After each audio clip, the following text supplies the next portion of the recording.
When you're talking about a real estate regulatory bill, there are two aspects. One is the business transactions between a developer and the customer. So the regulatory bill is talking about protecting the interests of the customers. But what about protecting the interests of the developer? Because don't forget that a developer would be able to deliver the product on time with the right specs only when he gets the approvals, etc., from the bureaucracy on time.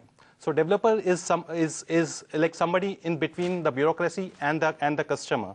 So while the real estate regulatory bill is talking about protecting the customer, it's not talking about how to protect the developer or how to create that fast track mechanism for the speedy approvals so that the product could be delivered on time. All right, Lalit, I want to bring you in here. And this is a view that's across the government right now, that the real estate industry is the big bad wolf, and the customer is a little lamb that can take it for a ride. And among customers as well, we hear on Twitter where people say, oh, it's overpriced and they're charging us ridiculous amounts of money for matchbox-sized homes. It's just unfair. Tell us the other side of the story from a developer's point of view. First, government doesn't interact with us as much as they interact with other industries. Whereas real estate is the barometer of growth in any country.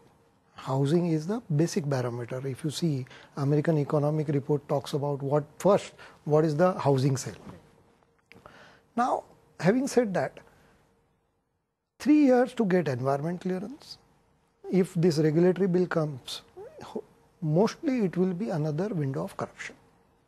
Because it doesn't address, like Rajiv rightly said, if a regulator regulates industry, it should be comprehensive. It should regulate the approving authority, the banking system, all stakeholders. But this proposed regulatory bill talks of licensing, revocation of license, penalizing, putting in jail. So at every point of time you serve a notice, there is money. There's stick, there's no carrot. So I think if regulator gets into this corruption mode, neither customer gets any benefit nor developer.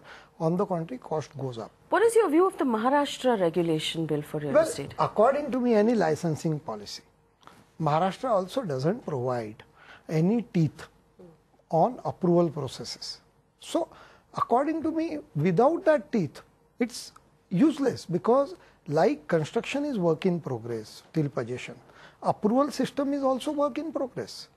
And if they don't go hand in hand, delays are bound to occur.